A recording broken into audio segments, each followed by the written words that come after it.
పెరిగిన రసాయన ఎరువులు, పురుగు మందుల వాడకంతో భూమిలో సేంద్రియ కర్బనం తగ్గిపోయి చౌడు శాతం పెరిగిపోతోంది. పంటల సాగుకు పనికి రాకుండా పోతున్నాయి. ఎంత పెట్టుబడి పెట్టినా దిగుబడి రాక రైతులు నష్టపోతున్నారు. ఇలాంటి పరిస్థితుల్లో జీలుగా, జునుము, పిల్లిపెసర లాంటి పచ్చిరొట్ట పంటలను పెంచి నేలలో కలియదునటం ద్వారా భూసారం పెంచుకోవచ్చు. పశువుల ఎరువు లభ్యత తక్కువగా ఉన్న ప్రస్తుత పరిస్థితుల్లో పచ్చిరొట్ట పైర్ల సాగు రైతుకు సులభమైన మార్గం. ప్రస్తుతం వీటి సాగుకు అనువైన సమయం. మరి ఆ వివరాలు చూద్దాం.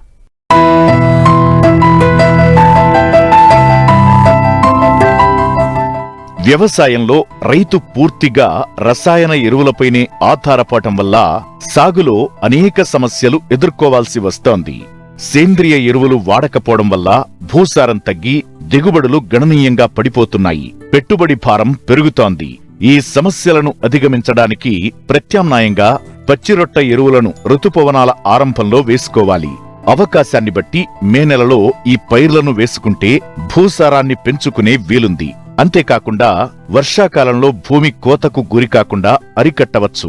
భూమిలో తేమ, పోషకాల శాతాన్ని పెంచుకోవచ్చని సూచిస్తున్నారు జగిత్యాల తెలంగాణ రైతు విజ్ఞాన కేంద్రం కోఆర్డినేటర్ విజయభాస్కర్. గత 5-10 సంవత్సరాల కింద చూసినట్టయితే రైతన్నల ప్రతి పొలంలో కూడా చెరువు మట్టి కానీ పశువులకు సంబంధించిన మనకు పెండ కానీ, అదేవిధంగా కోళ్ళకు సంబంధించినవి కానీ, మేకలు, గొర్రెలకు సంబంధించిన మందలు పెట్టేవారు. మరి ఇవన్నీ తగ్గిపోయాయి. కాబట్టి నేల యొక్క తల్లిని ఆరోగ్యంగా పెంచాలన్నా, రాసాయనిక ఎరువులను, యూరియా వాడకాన్ని తగ్గించాలన్నా ప్రతి రైతన్న కూడా ఇప్పుడు పచ్చి రొట్ట వేసుకునే అలవాటు చేసుకోవాలి.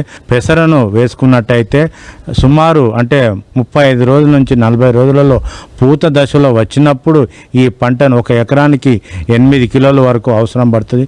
2 కిలోలు 8 నుంచి 10 కూడా వెదజల్లి మనకు పూత దశ వచ్చినప్పుడు దున్నినట్టయితే ఇండైరెక్ట్గా మనకు ఒక బ్యాగు వేసి కూడా మనకు వివిధ రకాల పంటలను కూడా ఎక్కువ పండించుకోవచ్చు. అది జనుము జీలుగా వేసినప్పుడు 1 ఎకరానికి 12 నుంచి 15 కిలో వరకు అవసరం పడుతుంది. కాబట్టి ఈ విత్తనాలు కూడా మన తొలకరి వర్షంలో పడ్డప్పుడు భూమిలో వెదజల్లుకొని తర్వాత మనము అవసరం ఉన్నప్పుడు మనకి వాటి పూత దశ వచ్చినప్పుడు తప్పనిసరిగా లోతులో మనకు దుక్కులు దున్నుకున్నప్పుడు ఈ విధంగా మన భూమిలో నత్రజని స్థిరీకరించబడి ఈ యూరియాతో పాటు మనకు మేజర్ స్థూల పోషకాలైన భాస్వరము, పొటాషియం యొక్క మోతాదును కూడా తక్కువ చేసి వేసుకోవచ్చు. ఇవే కాకుండా సూక్ష్మధాతు మూలకాలైన జింకు, మ్యాంగనీషియం, ఐరన్ ఇలాంటి మూలకాలను కూడా మనకు నేలలో అభివృద్ధి చేసుకోవచ్చు. కాబట్టి ఇలాంటి మనకు పచ్చి రొట్ట ఎరువులను ప్రతి ఒక్క రైతు అంటే ప్రభుత్వం కూడా 50% వరకు సబ్సిడీ ఇస్తున్నది. కాబట్టి రైతన్నలు తప్పనిసరిగా ఈ సబ్సిడీని ఉపయోగించుకొని ప్రతి ఒక్క రైతు ఏ పంట వేసే ముందైనా ఈ పచ్చిరొట్ట పంటలను వేయడం నేర్చుకొని ఈ ప్రభుత్వం కూడా అంటే మన సెంట్రల్ గవర్నమెంట్ కానీ స్టేట్ గవర్నమెంట్ కానీ ఈసారి వర్షాలు తక్కువ అవుతున్నాయి, పంట మార్పిడి తప్పనిసరిగా చేయాలి. వరి వేయకుండా మిగతా పంటలు వేసుకుని 1 సంవత్సరంలో 2 నుంచి 3 పంటలు కూడా తీసే అవకాశం ఉన్నది. ఈ వరి కాక మొక్కజొన్న, పత్తి పంట కాకుండా కూరగాయల పంటల వైపు మరలాలి. అదేవిధంగా పూల మొక్కలు, మరి పండ్ల మొక్కలైన డ్రాగన్ ఫ్రూట్, ఇది మరి ఆయిల్ ఫామ్ ఇలాంటి పంటలను ఎన్నుకొని ఈ ఆయిల్ ఫామ్ మీద కూడా ప్రభుత్వం రైతన్నలకు సబ్సిడీ 1 నుంచి 4 సంవత్సరాల వరకు సబ్సిడీ ఇస్తున్నది. ఆ ఆయిల్ ఫామ్ విత్తనాలతో పాటు మొక్కలతో పాటు ఈ అంతర్ పంటలు కూడా వేసుకున్నట్టయితే ఇండైరెక్ట్గా మనకు ఎక్కువ లాభం వచ్చే ఉన్నది. కాబట్టి ప్రతి ఒక్క రైతు అంటే మనకు వ్యవసాయ అధికారి కానీ వ్యవసాయ యూనివర్సిటీ చెప్పిన ప్రకారము నేల పరీక్ష చేసుకొని ఆ పరీక్షలకు భూసార పరీక్షలకు అనుకూలంగా నత్రజని ఎంత అవసరం ఉంటుంది, ఏ విధంగా తగ్గిచేయాలి, భాస్వరము మరి భూమిలో కూడా సేంద్రియ కర్బనం 0.1 నుంచి 0.03 వరకే ఉన్నది. కాబట్టి మన రాష్ట్రంలో సాధ్యమైనంత వరకు సేంద్రియ కర్బనం పెంచుతూ మనకు అతి తక్కువ ధరలో వేపపిండి కానీ వర్మీ కంపోస్ట్ కానీ మనము భూమిలో వేసుకోవాలి.